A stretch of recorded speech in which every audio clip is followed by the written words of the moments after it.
And Brazil's Supreme Court has sentenced former President Jair Bolsonaro to 27 years in prison for plotting a coup, while judges voted 4-1 to convict Bolsonaro of plotting to overthrow Lula da Silva following his October 2022 election defeat by the left-winger.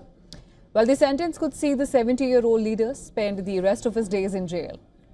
Bolsonaro was found guilty of leading an armed criminal organization, attempting the violent abolition of the democratic rule of law, organizing a coup d'etat, and causing qualified damage to federal property and protected cultural assets. Defense lawyers for Bolsonaro say they will appeal the verdict.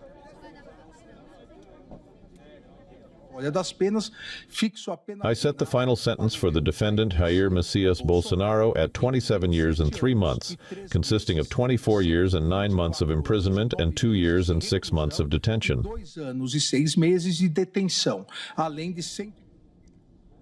Bolsonaro himself did not attend the verdict hearing in the capital, Brasilia, instead following the proceedings from his residence where he is under house arrest. His 7 co-accused, including former ministers and military chiefs, were also convicted. Bolsonaro, a former army captain who served a single term from 2019 to 2022, claims that he is the victim of political persecution.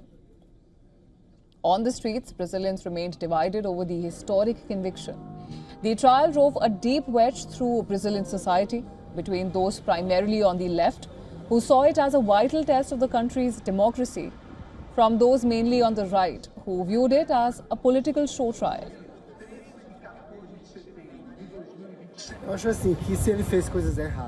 I believe that if he did wrong things and the court judged him with the evidence that was presented and according to the law, a conviction would be well received by the court that conducted the trial. I think it's favorable.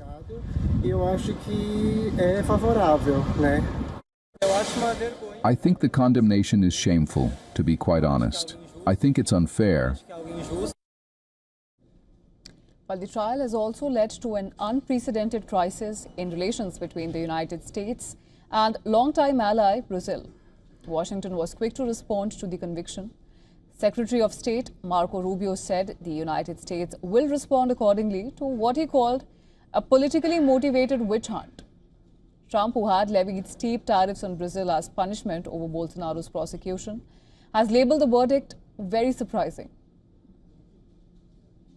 President but I know him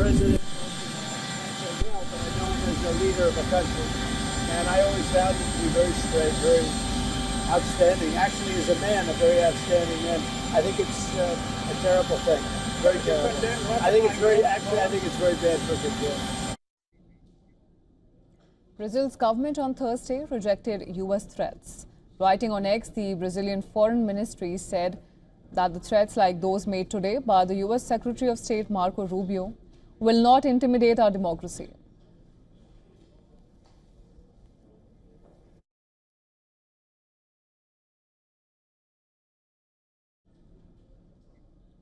And Mauricio Savares from Associated Press tells us more. 27 years and 3 months. That's the jail sentence that this Brazilian Supreme Court has given former President Jair Bolsonaro, the first ever Brazilian president to be convicted in a coup trial. Journalists from all over the world are following this trial with a lot of attention, as is the White House. U.S. President Donald Trump has already said he's not pleased with the result. This result here also means that former President Bolsonaro is not going to be able to remain in house arrest, where he has been over the last few weeks. He'll have to go to a prison in a date that is yet to be determined.